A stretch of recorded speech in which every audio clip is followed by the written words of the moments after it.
Everyone hits a bump in the road. What do you do with it?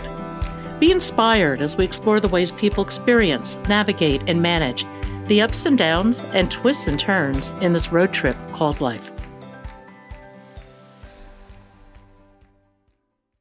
Welcome to another episode of Bump in the Road. The basic podcast is always free. We also have a premium subscription called Bump 2 that lets you listen in on extended behind-the-scenes conversations with our guests. Check it out at www.bumpintheroad.us.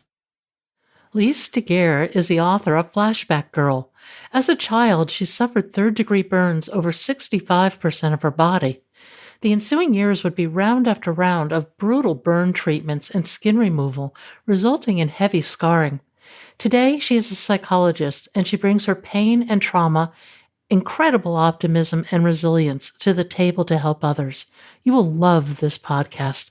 Lise is among the most impressive people I've met.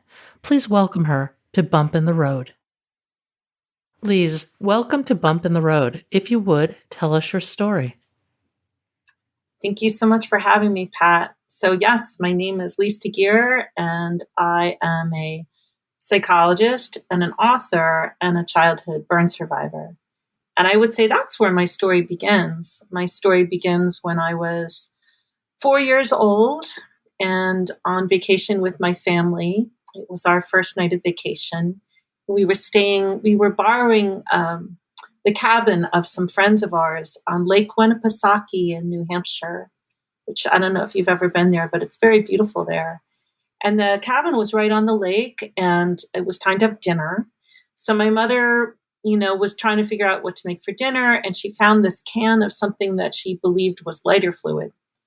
And we went outside, and with me standing right next to her, she went to kind of pour the lighter fluid on the charcoal grill, and nothing happened. So she took the can again and she poured it on the charcoal grill. And at that, there was this giant explosion because it wasn't lighter fluid. It turns out, it wasn't lighter fluid. It was a highly flammable household solvent that she was using to start this fire. So of course it exploded. And in that moment of explosion, the fire just kind of enveloped me and my mother, and it blocked off any exit off the porch. We were trapped.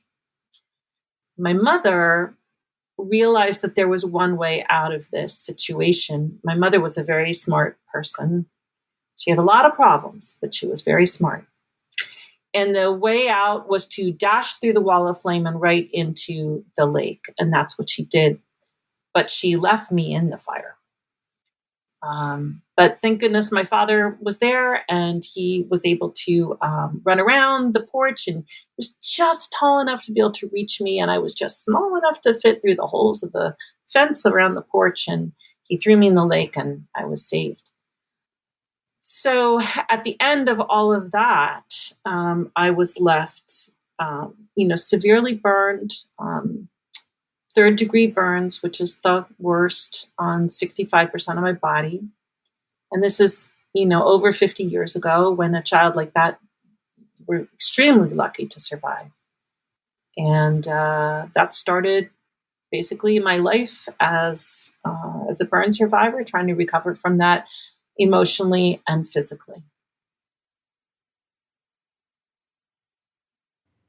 Emotionally, I can't even imagine, to tell you the truth.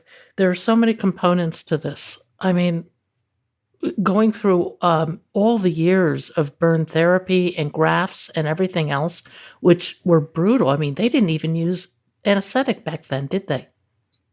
Yeah, they didn't. It's so strange. When I sat down to write my book, and I thought, they didn't use painkillers for bandage changes. And I thought, that can't be true. I must be wrong on that. But I researched it, and yes, back at that time, they did not believe in using painkillers for bandage changes. And bandage changes, for anyone out there who's been burned, bandage changes are the worst. I mean, and they're horrible. They're excruciating. And when you're a burn survivor, you have them twice a day. And when you're 65% burned, that's all of your body going through what is really the worst pain there is. I mean, no one's going to argue with you on that. Burn pain is the worst pain. It's worse than childbirth. It's worse than kidney stones. I've done both of those things. Yes, it's worse. So to go through that, time and time again as a little child with no anesthetic, was torture. It was. Now, your family, like a lot of families, had its own set of dysfunctions. Your mother was really bright. I mean, she was a child prodigy when it came to music, wasn't she? Yeah, my mother was incredibly gifted. She was, valedictorian of her high school class. She was a child prodigy as a pianist. She had perfect pitch. She went to Eastman School of Music. She was a very gifted musician and just woman. But she was not emotionally equipped to be a mother. She just wasn't. And some mothers aren't. That's my story, and I'm telling you my story. But certainly one of the things I've learned since my book has come out is there's a lot of people who had mothers who were not very good at it. And, just because you've given birth to children doesn't mean that you are emotionally equipped to take good care of your children. And unfortunately, that was my mother's circumstance and mine. Yeah, no, I think that's very true. Your mother was very cool and removed. I mean, she emotionally, it sounds like from the book, she just wasn't there. Yeah. And I'm sort of pausing to remember her. My mother passed away 4 years ago now. Actually, it's 5 years ago. And she could seem warm and present. And she could be. It's not like she wasn't capable of that. But she was very much about herself.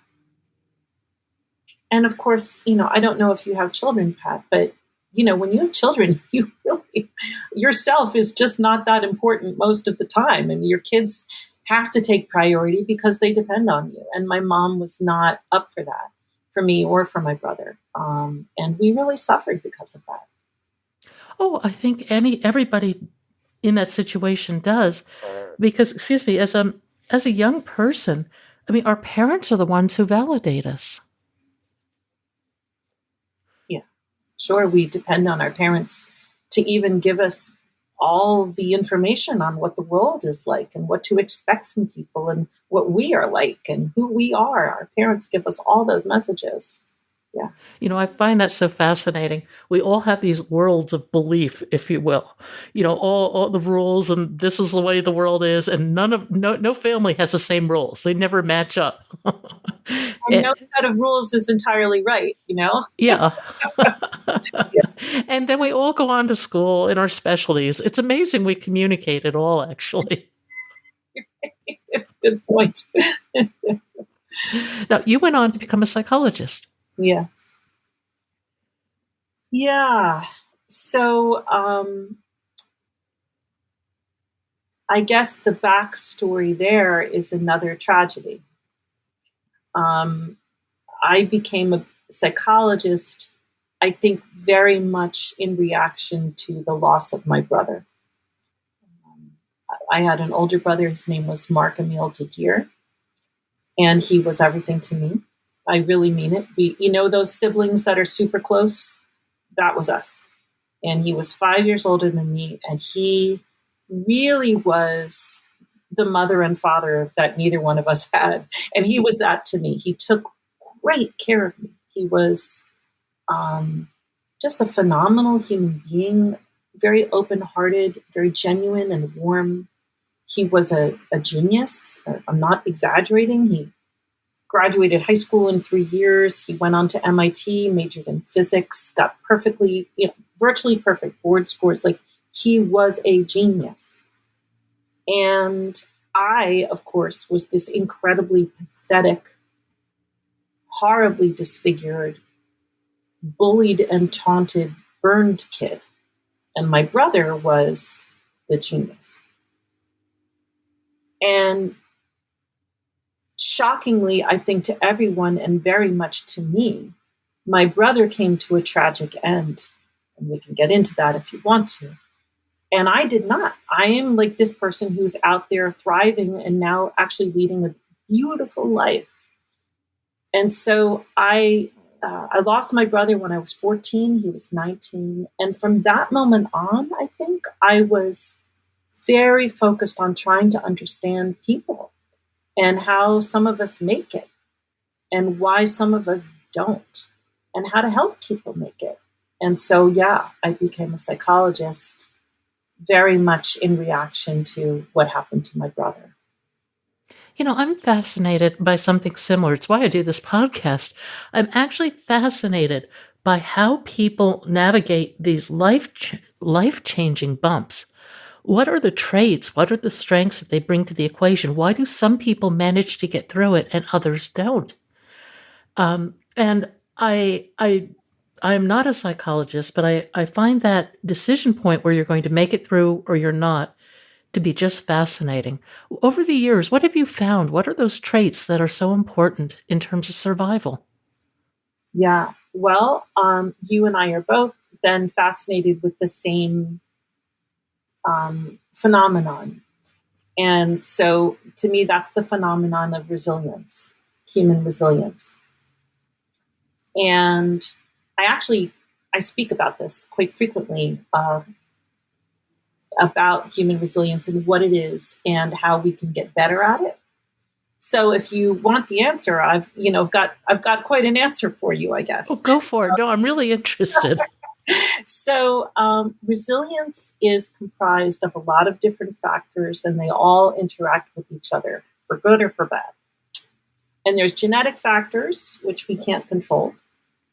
And there's economic factors in terms of, being able to afford a better school district or be able to afford a good psychologist, maybe, or living in a safe neighborhood, that kind of thing. Economic factors help.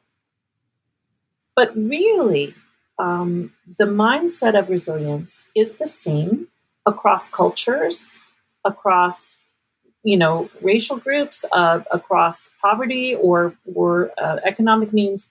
The mindset of resilience is the same. And I have a mnemonic for that, which is goals plus M&M. So that's 6 things. And I'll speed through them and then we can stop and go back to any one of them. So the G in goals stands for gratitude. The O is for optimism. The A is for active coping. The L is for love. S is for social skills. And M&M is for meaning making. And that is the gratitude mindset.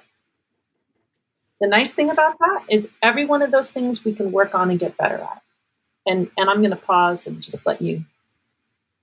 Well, now let's go through them one by one. Gratitude, Yep. I think, is one of the single most important things you can learn. It comes down to, is your glass half full or half empty? Is it filling or emptying? And it's something that we have total control over if we choose to have control over that type of mindset. Yes, exactly, Pat. And gratitude is the capacity to notice what we have as opposed to what we don't have. And unfortunately, it's human nature that we tend to focus on what we don't have. I mean, I think we're just wired that way. But we can get better at being grateful for what we have. And it's really important to get better at it because gratitude changes actually your biochemistry. Gratitude improves your immune system. I mean, it's really very powerful biochemically what it does. Yeah. Does gratitude kind of speaks to emotional well-being to some extent? Does that does that imply a shift away from materialism, which is just rampant in our society? Because materialism will never generate gratitude or happiness in the end. Yeah, I think materialism to me again becomes about what we don't have. Yeah. Because even, I've worked with all kinds of people with all kinds of means. Even very wealthy people can be then focused on the next thing that they want or don't have. I mean, it's kind of hard to get off that treadmill of materialism. one of the things I find so interesting, so I speak about this all the time everywhere. And a lot of times when I present, I ask people to take a few minutes and to call out things that they're grateful for. And people in the audience, will say things like, oh, I'm grateful for my health, and I'm grateful for my family, I'm grateful to be here, I'm grateful that the sun's out. Lovely things. All lovely. And then I'll say, great. Did you wake up in a bed this morning? Do you have running water? Is your house heated? Are you living in a war zone? And then I say, look, there are millions of people around the world that just those things alone, they would give anything for. And we take them all for granted, don't we? We do. I don't wake up in the morning and say, oh, look, there's water in my tap, but I should. It's amazing. I'll put that on my list. Actually, every morning I wake up, I find 5 things to be grateful for. They have to be different every day. I can't copy. And then I meditate. And you're doing it. You are doing it, Pat. Good for you. Yeah. Well, what got me off the train of looking outside, actually, some years ago now, was a cancer diagnosis. It made time stop. And when time stopped, I found so much beauty and joy, just total joy in the smallest things. And I noticed them in a way I never had before. Yes. Yeah. And that phenomenon, I think, happens to a lot of people when they're wondering if they're going to live more. Mm-hmm. And all of a sudden you notice the beauty of every day, which is kind of hard to notice when you're not wondering if there's going to be another day. I think that's one of the most profound lessons to come out of an experience like that. And one of the things I find very frustrating is on social media, so many people are stuck in this victim mode, this woe is me, and everything's terrible. And in the cancer community, I'm talking about. And it really frustrates me. I wish I could reach through Twitter and give them a shake to say, this really is a terrible situation. I get it. But it also could be an opening to a much more heartfelt life. Absolutely. Yes. You've got it going on there, Pat. That is the right mindset. One thing that is, I think, connected to what you're saying, to what I was telling you about the whole goals plus M&M idea. The M&M is for meaning making. And it turns out that people who've really been through something, at some point, not in the middle of it, but at some point, it's really important to be able to look back on it and say, what did I get from this? How did this change me? How can I help other people? What good can I get from this? And that is an incredibly important part of resilience. And Pat, it sounds like you are really doing that with this podcast. And it didn't happen overnight. There were a few bumps along the way. And meaning making never does happen overnight. It's not like you wake up and say, boy, that cancer taught me a great lesson. But hopefully over time, you do start to realize the things you learned or the ways it changed you for good. Well, I think you have a choice. I mean, it's about traumatic growth, really. And you have a choice. You can stay mired where you are, and then you have to ask yourself, are you happy? And the answer is obviously not. And you have the power to change that. Yeah. And I would wish that for anybody in that situation, to realize how much power they have, because nobody knows if you're going to be here tomorrow, cancer or not, or whatever. Nobody does. And I know, at least for me, it sent me on a real mission for growth. And I think one of the things that came out of it was a very keen sense of how important presence is. Mm-hmm. Be here now, recognize it.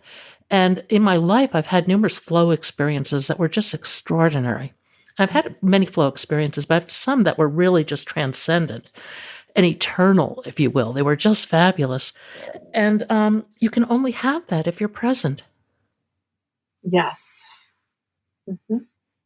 And even you're talking about that with me now, I found myself kind of really settling into your words and noticing that beyond my screen right now, the sun is out and the greens of the grass and the bushes. The like, I had that moment just listening to you. Yeah.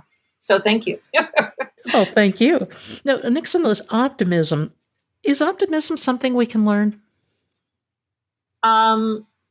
Optimism is something we can get better at. I do think that there are people who are just more naturally inclined towards optimism than others.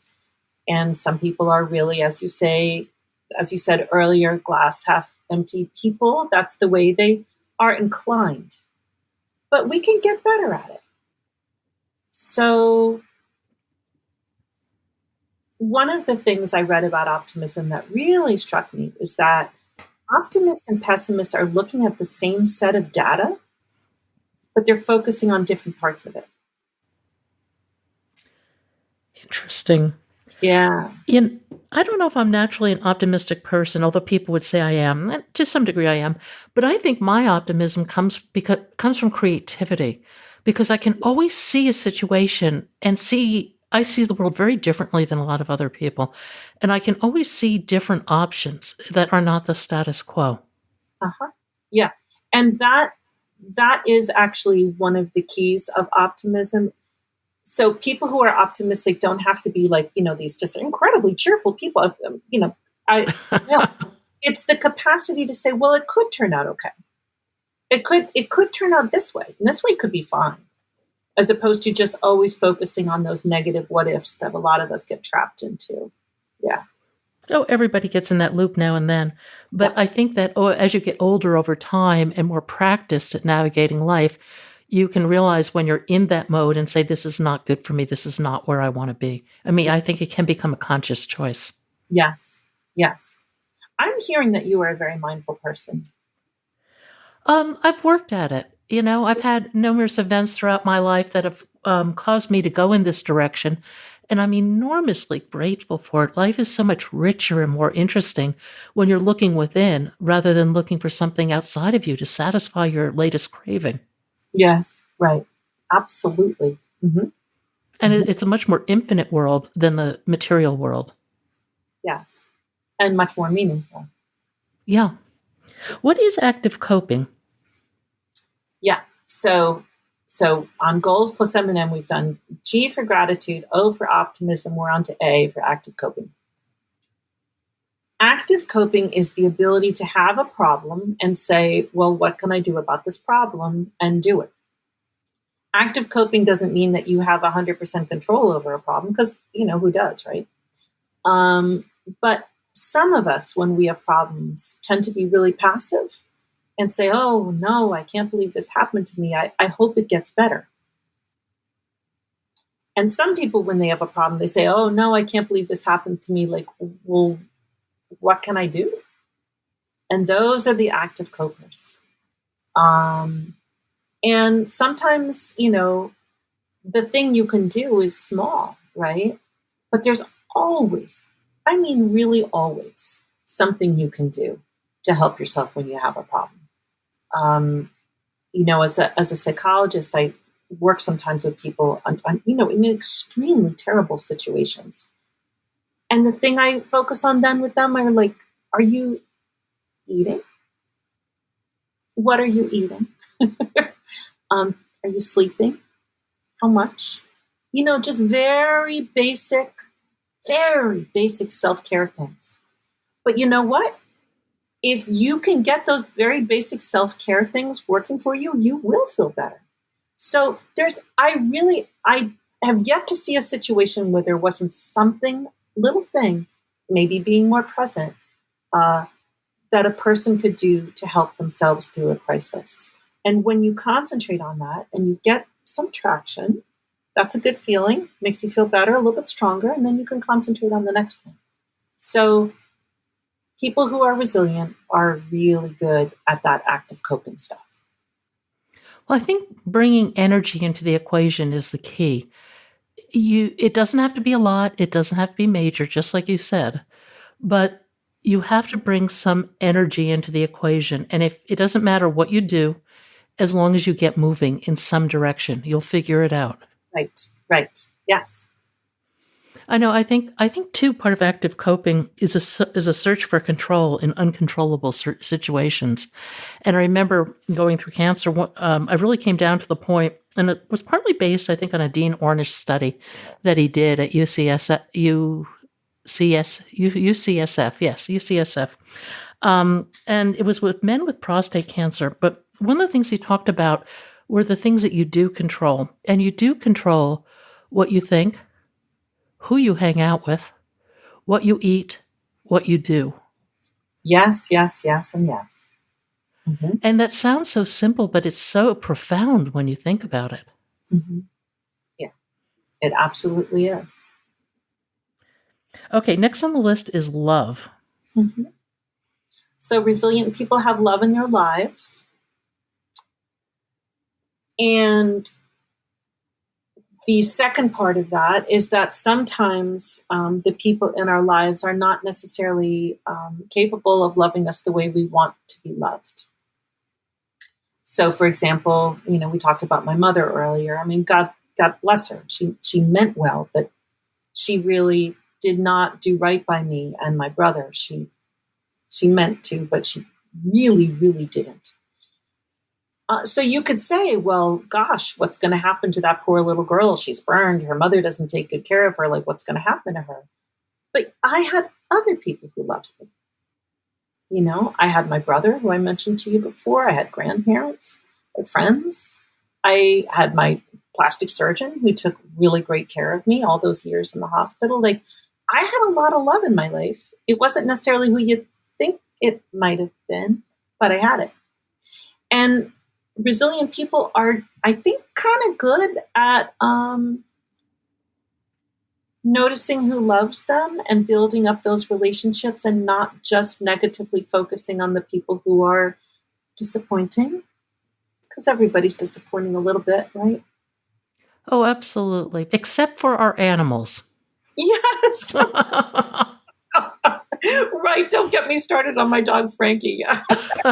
Listen, the love of my life was an 18-year relationship with a big, white, hairy, mostly Himalayan cat. Oh, how lovely. How lovely. Yeah, pets are, they are just a gift from the heavens, aren't they? All that unconditional love. Yeah. Mm-hmm. I think animals are really special. And I think that, we have this paradigm in the society where we always talk about family this, family that. A lot of people are single. And I think that we don't fit that paradigm. But I think when you start looking at an extended family to include your quadrupeds and people like, souls like that. And friends. Yeah, I think it's a valid definition. Yeah, yeah. I have said for years that I have a chosen family. I have a chosen family of friends because my whole original family is unfortunately dead and gone, and 2/3 of them when they were here were not that great. So, but I have a family, and it's my friends that I have chosen who have chosen me, and we've taken care of each other for decades, some of us. So yeah, I agree. The word family, like thinking of that as just being those genetic bonds or marital bonds, is very limiting. Social skills. Yeah. Where do they come into play? So resilient people are good with other people. They're good at forming relationships and keeping relationships. And that comes down a lot to social skills, right? To good manners and reciprocity and generosity and thoughtfulness. Because if you have people in your lives, you tend to have people who will help you solve a problem or figure out what to do or just support you when life is hard. And without connection, we don't do as well. So resilient people tend to be very good with other people. Does the size of your network matter? I've read stuff on that. Maybe you've read the same things. I've read like 3 to 5 is the sweet spot. I don't know. I don't know about that. I think it's probably good to have more than one person or one animal because that's a lot to put on one person, Yeah. But beyond, 1 or 2, I think it's really to me anyway, it's much more about the depth than having a lot of people. It's the depth of the connection with the people that I have, the trust, the love. And the final one, Mhm. yeah, no, I think that trust is a really big piece of the equation. And I think trust is something that has to be cultivated because it's so easy to let people down. Yeah. Mm. Yeah. Meaning making, a purpose in life. Yeah. I think that one is huge. What do you think? I think so too. I mean, and we talked about that already. To me, gosh, some of the best people I have met are people who have been through something hard, who are out there using it for good, you know? And I've met a lot of people like that who've gone through terrible trauma and they are not broken at all. They're wonderful. They're kind and generous and much more compassionate and really working to help other people. So I think that these things that we go through, whether it's, cancer, whether it's burns or, family trauma, the things we've been talking about today, they'll be hard. They'll be super hard, but they're not the end of the story at all. Oh, I couldn't agree more. I'm starting to mull over my next book, and I'm between strong women and cancer. I may do cancer first simply because it's a market that I understand. I've been there, done that. But my emphasis on it is no matter where somebody is in the process, it's a matter that this process will end one way or the other, probably in your favor. You'll probably go into remission or be well or whatever. And to really focus on the positive things that can come out of it, the incredible growth you can go through. And I think, as we said earlier, that fascinates me because I see so many people stuck. Eric Weinmayer, when I talked to him, had a really interesting perspective of the world. He went blind when he was about 16, and he went on to climb Everest, the 7 summits, and he did an individual kayak through the Grand Canyon Rapids on the Colorado River. I mean, amazing stuff. He's just an amazing person. And he divides the world into 3 groups, and the groups are fluid. We're all part of these groups at some point. Quitters who are self-evident, campers who never want to change the status quo, and climbers who are relatively few. Now, climbers can be campers because being a climber all the time would be too exhausting. But I find it so interesting to look at campers, who I think are the large majority of people in any subset you want to put together, and how they so want to cling to the status quo. They don't want change. Yeah. Yeah. Well, my profession is as a psychologist, as we talked about earlier. And oh my goodness, I'm going to say most of the people that I work with at least start off as dreaming campers. They want it to be better, but change is so scary, and the roots of those fears can be really deep. So I think it's kind of easy to say, well, change it up, but sometimes it can take people years before they're really ready to do that. It's hard. Yeah. I think it is hard. No, I think it is hard, but I think that as you start to have experiences where you change and you choose change, you start to realize that it actually could have an enormous upside. Yes. It's kind of an adventure. Right. But you see, you have the advantage of knowing that. If you've always been a camper, you don't have that felt life experience of like, oh, I took that risk and it worked out. It's I don't know. I feel for people. It's hard to, as much as people want to end that relationship because it's terrible, or go back to college because they always wanted to earn their degree, or start running marathons. Like, boy, entropy is tough. Oh, it is. We've all been there. I mean, I do not have all this figured out. Do not get that impression at all. But I think change is inevitable. You do. Pardon? I'm sorry I interrupted you. I said I think you have a lot figured out, though. I think you do. Trial and error again and again. One of the things you wrote about in your book is that you help others see the dark side. What is the dark side, and what can we learn from it? I mean, I don't know that I can fully define the dark side, but I think life, my version of it, is that life has a lot of pain and terror and rejection and abandonment and loss. Even if you don't have any of those things, sooner or later you will lose people. We all do. People can be awful sometimes to each other, really cruel, mean, cruel, nasty stuff. So all of that is there. And I think there's a lot of people who've been through things like that who need to be witnessed. And that therapy is often a lot about witnessing people and what they've been through and honoring that, like sometimes people need an action plan, but a lot of times people just need to be heard, with respect and care, so that they can process what they're going through.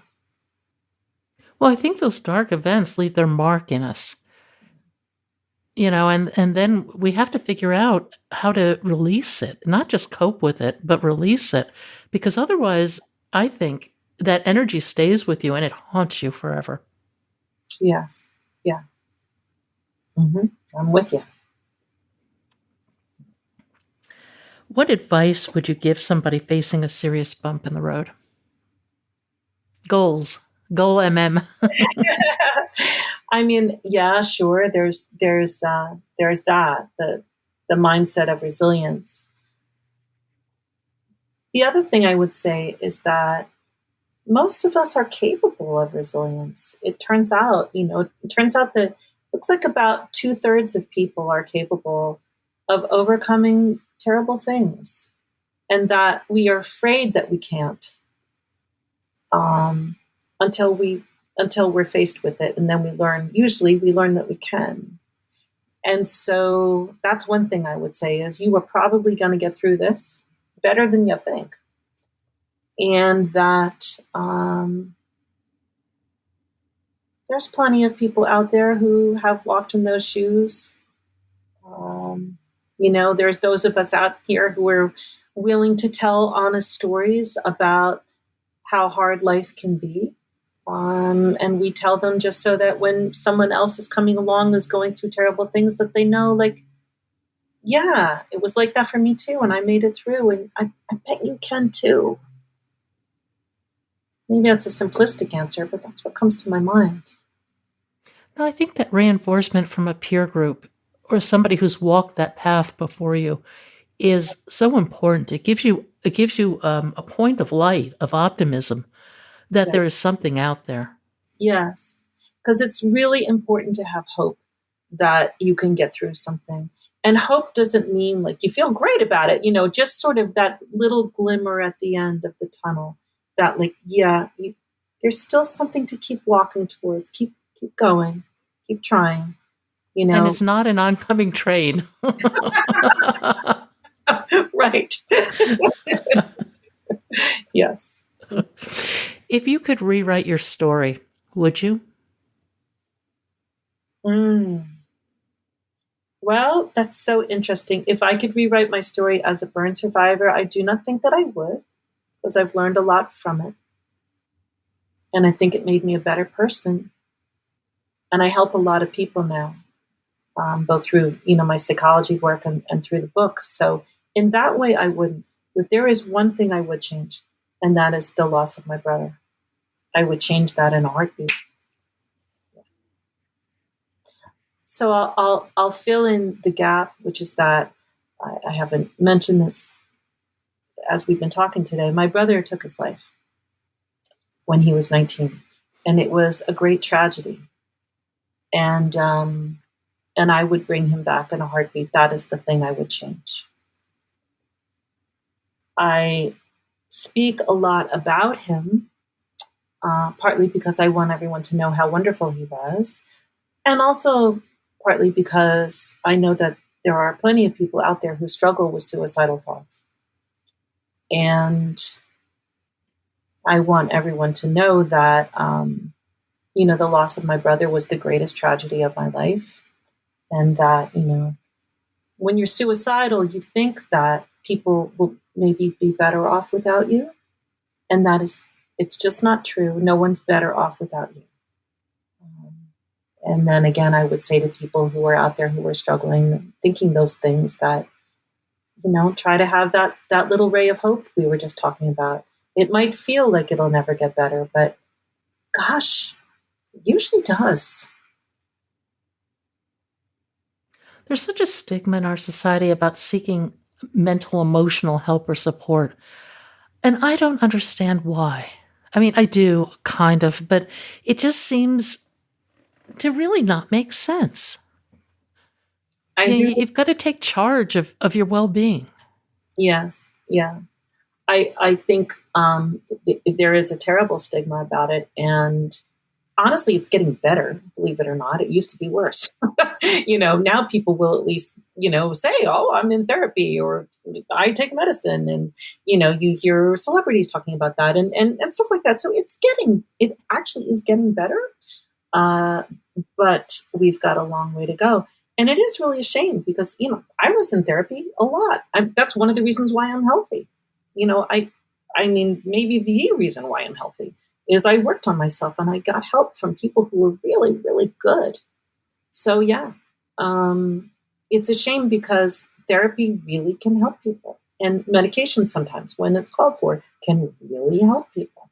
And most people who are suffering, they don't need to be. I'm amazed, absolutely amazed at the way you have taken charge of your life and the optimism you've brought to it. I mean, it's really just an incredible story. Your book was called, or is called, The Flashback Girl. Where did that title come from? Yeah, so Flashback Girl comes from a nickname that I had, and I didn't even know I had it. When I started researching my book, I called up an attorney who had represented my family years and years ago. And when I say years and years ago, I mean like 52 years ago. And the attorney himself had died, but I was speaking to his brother. And I said, hello, I'm Lise Deguire. Your brother represented me back in 19, whatever it was. And I was in this fire, and I started to explain it. And he said, are you the flashback girl? And I'm like, what? And he's like, your case is famous. We lectured on your case a lot. And it turns out that my case was actually, they presented my case in front of the U.S. Senate when they were working on the Consumer Protection Act of 1972. And my case was case number 1, literally, of a fire that could have been prevented and a tragedy that could have prevented if there had been better consumer protection. So, I heard that. I'm like, well, there's the title of my book. So the full title is Flashback Girl, Lessons on Resilience from a Burn Survivor.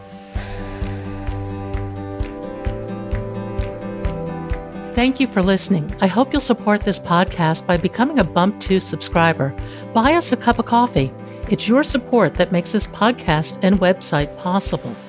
I hope you found something in today's podcast that inspires you along your own life's path, because sometimes a bump in the road is actually a portal into a more conscious and meaningful life.